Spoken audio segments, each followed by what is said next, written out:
Terkait insiden adanya pembubaran di Grand Kemang ini, itu juga dilakukan audit internal ya kepada para petugas yang melakukan tugas pengamanan di lokasi. Sampai dengan saat ini, Bid Propam Polda Metro Jaya telah melakukan pemeriksaan terhadap 11 petugas, ada yang dari Polres, dari Polsek, dan juga dari Polda. Kemudian ada 2 masyarakat yang dilakukan pemeriksaan juga oleh Bid Propam, yaitu petugas security dan manajer di Hotel Grand Kemang. Ya, ini seperti itulah tahapan-tahapan yang dilakukan untuk menjaga transparansi, akuntabilitas, evaluasi ya terhadap internal. Jadi mohon waktu, tim Bid Propam masih melakukan pendalaman, rekan-rekan ya. Narasi yang coba dimainkan sama si orang yang menjadi korlap ini, itu luar biasa. Kita ini bela negara, ini perintah langsung. Wah, ini kan seolah-olah menjadi masalah negara, gitu. Seolah-olah ini menjadi tugas negara, pengerusakan ini seolah-olah yang menugaskan atau memerintah dia benar-benar bagian dari kepala negara, yaitu presiden. Wah, Felix, ini korlap aksi kerusuhan di Grand Kemang itu ternyata hadir dalam sebuah acara dari Partai Golkar.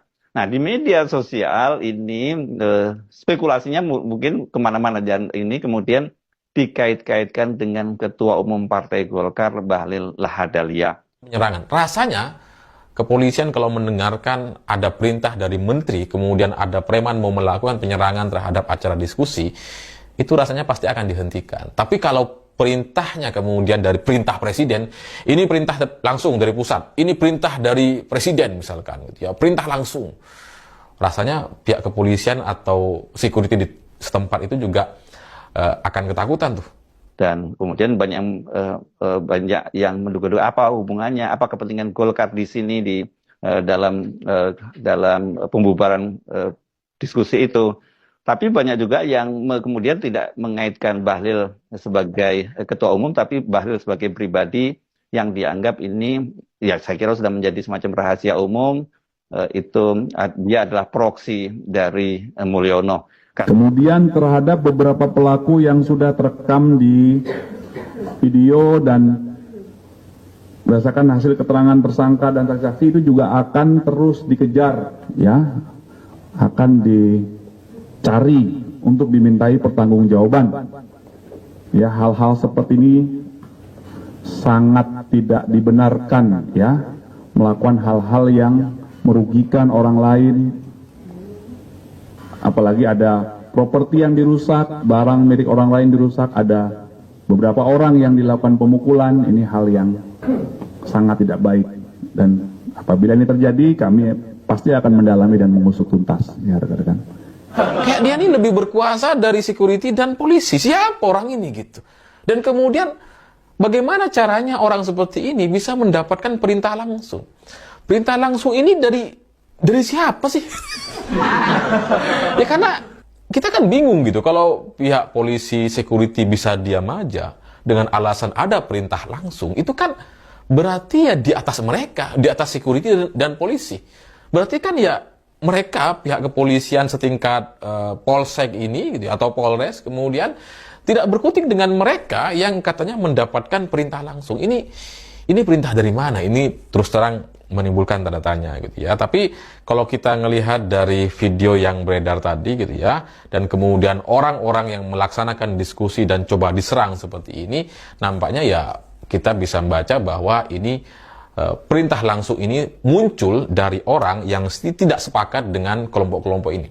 Ya, jadi yang melakukan tugas pengamanan, kemudian beberapa anggota yang melaksanakan pengamanan itu dilakukan pendalaman, ya, untuk mendalami SOP, tahapan apa yang sudah dilakukan dan lain sebagainya. Ini untuk bahan evaluasi dan juga bahan untuk kebaikan ke depan. Apabila ada temuan nanti hasilnya apa dan gitu. Sehingga kalau ada kemudian ucapan perintah langsung yang kemudian membuat kepolisian tidak berdaya, pihak aparat dan security kemudian bisa diam saja, ini nampaknya perintah langsung ini memang sangat spesial gitu ya. Saya nggak percaya kalau ini preman gitu. Masa polisi kalah sama preman? Masa polisi takut sama preman?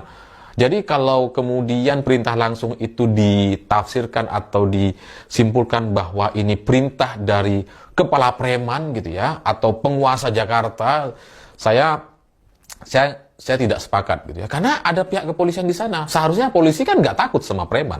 Nah, selain itu, kemudian banyak juga yang mengait-kaitkan, ya karena Bahlil ini berasal dari Indonesia Timur, sementara pelakunya itu kan juga secara fisik sangat terlihat bahwa mereka juga berasal dari Indonesia Timur. Tapi sebenarnya kita sering sekali mengeneralisir bahwa Indonesia Timur itu sama. Padahal Indonesia Timur itu kan juga luas ya. Kalau lihat secara geografisnya, bahkan seperti Makassar itu, atau Sulawesi itu juga termasuk Indonesia Timur. NTB, NTT, kalau itu juga sebenarnya masuk kualifikasinya Indonesia Timur, walaupun secara pembagian zona waktu itu disebut waktu Indonesia bagian tengah, ya misalnya NTB. Pihak Kapolsek kemudian bisa berjabat tangan dan pelukan dengan preman. Ini seperti menjadi fasilitator gitu, seolah-olah kegiatan yang mereka lakukan, yaitu melakukan pengerusakan, penyerangan terhadap acara diskusi, itu dilindungi atau difasilitasi oleh si Kapolsek ini. Ini orang suruhannya Bahlil, begitu ya kalau kita gunakan kalimat yang lebih mudahnya. Dan kalau kemudian Bahlil melakukan itu, apa kepentingannya Bahlil?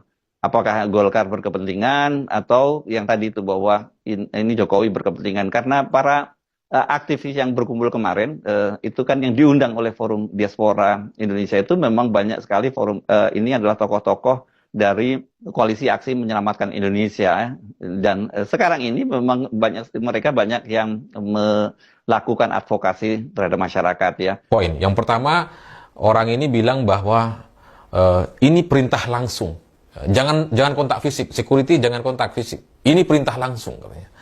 Ini kan menimbulkan tanda tanya gitu ya, perintah langsung itu dari siapa? Dan hebat sekali dia tuh bisa nge-briefing security dan polisi yang ada di situ. Hebat gitu. Kita ingin negara ini menjadi negara yang baik, menjadi negara yang baldatun thayyibatun warabun ghafur, bukan negara premanisme yang kalau ada perbedaan pendapat diselesaikan dengan cara fisik, ya, membubarkan kegiatan, mengancam dan lain sebagainya. Forum tertutup kok mereka paham? Mereka nggak paham. Mereka bekerja berdasarkan order saja. Perintah langsung ini rasanya bukan kepala preman, tapi dari pejabat tertinggi di negara kita, atau pejabat yang punya posisi tinggi, di mana kemudian aparat setempat, kepolisian dan kemudian security tidak bisa membantahnya. Jadi ya saya curiga gitu ya, mungkin ini ada perintah langsung, entah dari apa ya. Kalau level menteri mungkin nggak ya bisa memberikan perintah semacam ini, dan kemudian aparat polisi dan security itu takut gitu, ketakutan gitu ya, nggak bisa melakukan tindakan gitu.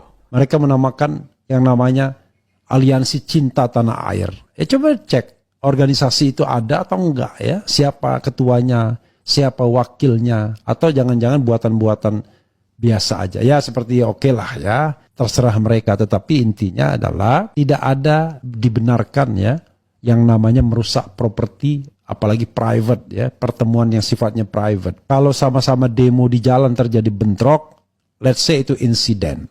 Tapi ini bukan insiden, karena tidak ada provokasi yang dilakukan oleh peserta.